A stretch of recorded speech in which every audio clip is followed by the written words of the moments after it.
Hi Virgo, welcome to your general weekly read for the 6th to the 12th of March. I'm going to get straight to it because really these should have been done a couple of days ago and they're going live tonight, so I need to get a wriggle on. Energy on the bottom is the Crucible card, the Eight of Swords. In this deck, it's the card of a kind of some kind of trial that you have to take. You know, if you look at this sword here, it's burning up in this test, but you pass the test. Other cards are just backing off; they won't even go anywhere near it. This sword's failed. There's another one backing away, so it's called the Crucible card for a reason. You've really been chucked in at the deep end, but you passed. You passed successfully. Doesn't mean to say it's pleasant. It is quite wearing. Well, you know, you were asked to take it, you took it, and you passed. Present position, present expectation, unexpected, short-term future, long-term future. Long-term future is 1, 2, 3 weeks. I often say to people, if you like the energy of that card or that card appeals to you, you like the image on there, go for it, stick with it, and you know, use that energy yourself. And that's a fantastic card to use for that. But only take it if it kind of talks to you, if it feels right. So we start off with the magnificent Page of Wands. This is, in my deck, the Indiana Jones of the deck. She's making a portal beneath her feet and she's jumping into the unknown. It's as much about the journey as the destination. She doesn't know where she's going to end up, but she can't stay here any longer. It's like, time to go, time to do this. And she's got a lovely, it's hard to see in here, but she's got a lovely kind of rested expression on her face. There's no fear. It's just time to do this. I think this card, it's got many meanings, the Seven of Swords, but it is a card of being brutally honest with yourself. You know, don't try and get away with something. Don't be underhand.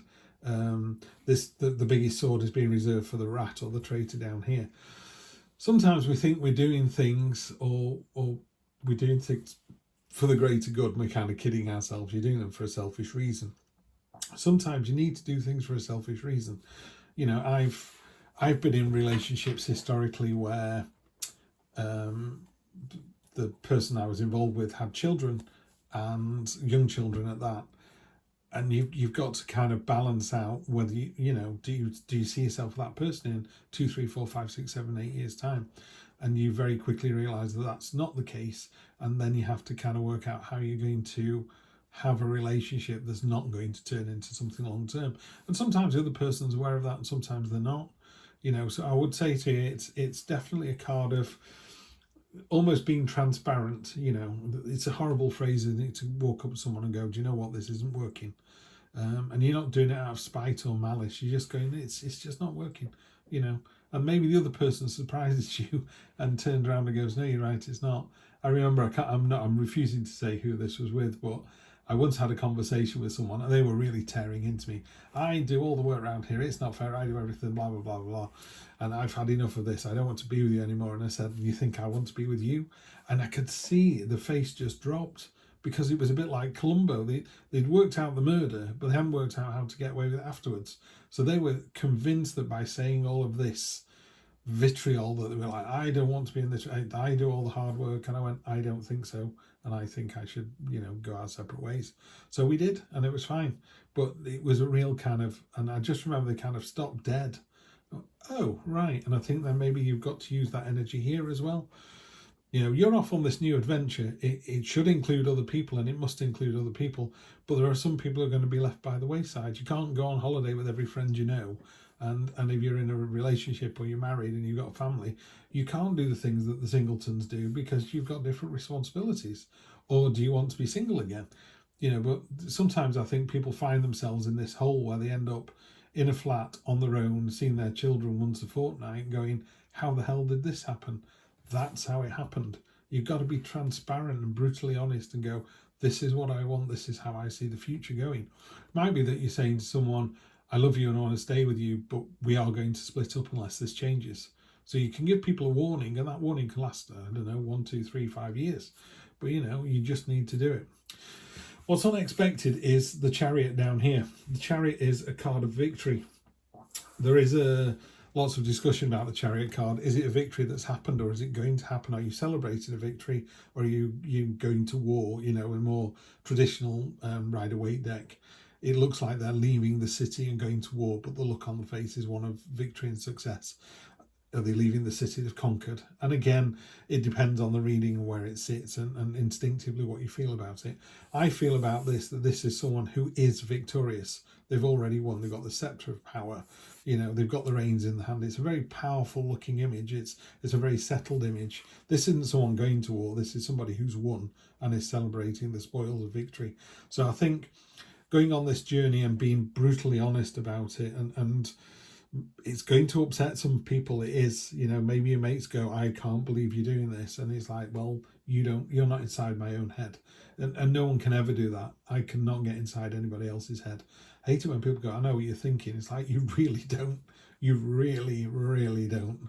People go, I bet you're thinking about that holiday in the Maldives. And you're going, no, I'm thinking about a cheese sandwich I had once in Buxton. And people are like, what? How can that be so mundane? And it's like, well, just because you're thinking about something exciting in the Maldives doesn't mean I am. So don't let anybody tell you they know what you're thinking, because they really, really don't. So yeah, be brutal, go on the adventure, trust the process, and you'll be successful. Next week is about being agile. It's about if you look at this seesaw thing on here, it's almost impossibly balanced. But the ferret's kind of like, oh yeah, I do this all day, every day. The ferret's expression is one of what you're looking at. I'm just great at this. So maybe somebody's going, you're a great, I don't know, parent, lover, sibling, mother, carer, whatever it is you are, you're amazing at this. And you need to realise that. And then long-term future, the next 2-3 weeks, I think this is probably the most important card. If we can attach one word to a card, really simply for the High Priestess, it's intuition. You need to follow your intuition. She's sat on the crescent moon. That's the Mariana Trench, that spot varnish behind her, the deepest place on Earth. Of course, before we went down there, there's nothing that can live down there. Was it 6 miles down or something? Not possible. That's deeper than Everest, blah, blah, blah. Of course, they eventually build something that'll go down there, and it's full of creatures, And this is what this is about, this kind of untapped potential, this we don't know what we don't know, and I think over the next 1, 2, 3 weeks, you're not going to know anything. There's going to be no resolution to this, by the way, but I would say just trust your gut completely over the next 2 or 3 weeks. If you think of all those times when you've gone, I'm not going to go to that party tonight, it just doesn't feel right. I'm not going to drive this way, it just doesn't feel right. And you find out afterwards that the party was horrendous and there were traffic lights. You're like, thought as much. It's even worse when you don't trust your instinct. Go, I think this party's going to be rubbish, but I feel like I should go. And you sat there going, this is the worst 2 hours of my life. So trust your gut all the way. 6 of Pentacles, 6 of Wands. So what 6 is coming up? King of Cups. That's nice in that position.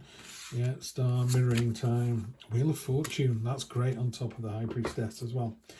So the 6 of Pentacles is a card of balance. It's some days are going to be better than others. Some days you're going to have, you can't pour from an empty cup. Some days your cup overfloweth and some days it doesn't. So what I would say is, if you're in a position where you are able to give of yourself or money financially, or a physical thing, maybe it's just time, maybe one of your mates just wants to bend your ear. You want to kind of do it without any recompense. You don't want to go, well, I listened to you for 3 hours, so tomorrow you've got to listen to me. It's like, no, that's not what it's about. If you are able, if you look at this woman's face here, she is in desperate need. So give what you can, but don't give with any kind of, and I'll be calling in this IOU tomorrow, and then don't give it, Yeah, it's as simple as that. It's a card of balance. It's making sure it's a balanced approach. Do the right thing for the right reason. On top of this, if you're brutally transparent and honest with someone and go, this is what I want, guess what? It results in success. The 6 of Wands and the Chariot are very, very similar. 6 of Wands is the knight coming back after the quest. He's rescued the princess, or he's killed the dragon, or he has vanquished the trolls, whatever he's done. So he comes into the castle walls, everybody goes, wow, you're amazing, fantastic. And then the following day they go, right, what next? So it's a great victory, and it could just be, you'll feel better just kind of clearing your own head and going, this is what I want. Because if you're honest and truthful, as Mark Twain said, always tell the truth and you don't have to remember anything, So it's as simple as that. Do you like me? Yes, I do. No, I don't. I know it's brutal, but, very quickly your path becomes clear. on top of the unexpected with the Chariot, which is success and victory, I think part of that is because you're able to utilize the King of Cups, this very mature, sophisticated, emotional control sounds controlling, and it's not. It's emotional sophistication. It's the ability to split anxiousness from frustration, from fear, so those little subtle nuances. The King of Cups is just very laid back, very honest, very open, very diplomatic, and he's not going to fall for those kind of barbed comments. They're just going to fall away from you. So yeah, just kind of a very laid back, cool demeanor to go. It's a lovely victory. Oh, sorry, swallowed my own words then. So next week we've got this lovely agility and balance and kind of managing the home and the work-life balance and quality of life and all those things that we have going on in a really confident manner. The important thing about this card, I think, is just how confident that ferret is. It's like, I could do this all day. And you go, yeah, you could. I wouldn't want to. You don't want to keep balancing like that forever. But at the moment, you're doing a fantastic job. The Star card is about, think hard about what you want, where you want to be. It's your North Star. What are you doing today to get you where you want to be in a year's time? If you're not putting one foot in front of the other to get to the top of the mountain, there's no point looking at the mountain going, I want to be on top of that mountain, and you haven't even got your shoes on. It's like, well, put your shoes on, get the right coat, get the food you need. Let's get to base camp at least, So the Star card is hope and promise and dreams coming true. But you've got to meet it halfway. The universe is like, well, come on then, get your shoes on, let's get going. It's also a card of mirroring. So she's pouring water she can pour water onto the land and into the pool. It's a card of being very aware of your conscious and subconscious, and again, that lovely balance. And this is a lovely open balance card. She gives as much as each need without any recourse, whereas this card is a slightly imbalanced one. This card is, I'll give you some money now, but you'll pay me back the favour later. This one doesn't do that. It goes, you want money, here's money. You want more money, here's more money. You want more money, here's more money. It just keeps doing it. Yeah. What's really interesting about the Star card at the moment for me is this mirroring. This is about try and see yourself as other people see you. When someone goes, oh my God, you're a complete witch. Are they saying that because they're cross and angry and disappointed with you, or is that true? And it's really simply go, that's not true. They're just hurting so much that they're spitting bile. Yeah. Or is there some truth in that? And have you been a bit less pleasant than you could have been? I don't think so, by the way, Virgos. I think you're beautiful, articulate and intelligent. That's why you're at the channel. But, mirroring is about stepping outside yourself and kind of almost going onto a transcendental plane and looking down. And the easy way to do it is to take your name out of it and go, do you know what? There's a woman who works in a shop down the road. She works for charities 4 days a week, never takes a break, absolutely lovely. What a dear. We really must do something for her. And, you go, oh, that's me, isn't it? I haven't thought of myself like that.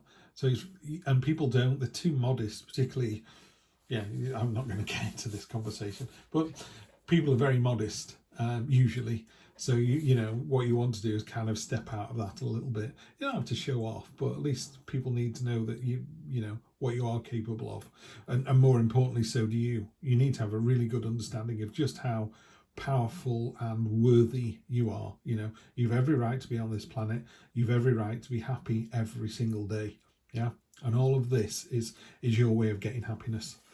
Wheel of Fortune on top of the High Priestess. The High Priestess, as we talked about, it's about intuition. It's about mysteries and going deeper and going behind the curtain and just, going into your subconscious, really digging deep into your soul and finding out what it is that you actually want, and the Wheel of Fortune is like the train is in the station, it's time to jump on board.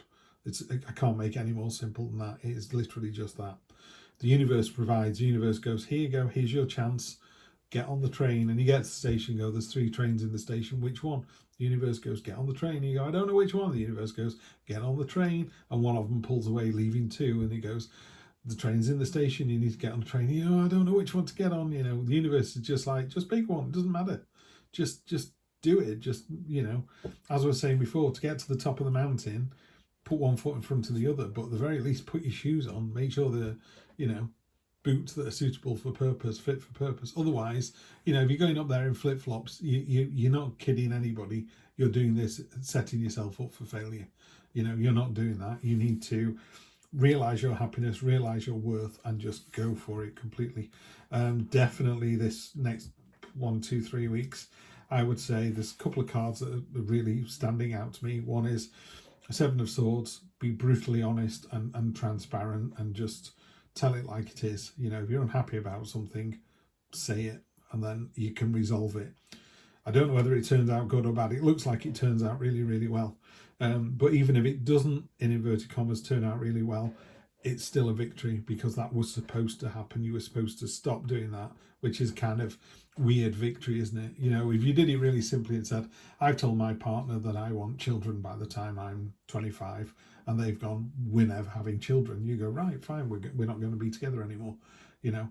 And it won't feel like a victory, but you'll look back on it and go, that was a victory. I stood up for myself. This is what I want. And I think the valid points of view, by the way, I'm not advocating children or not having children. I've got mates who don't have kids. I've got 2 sons.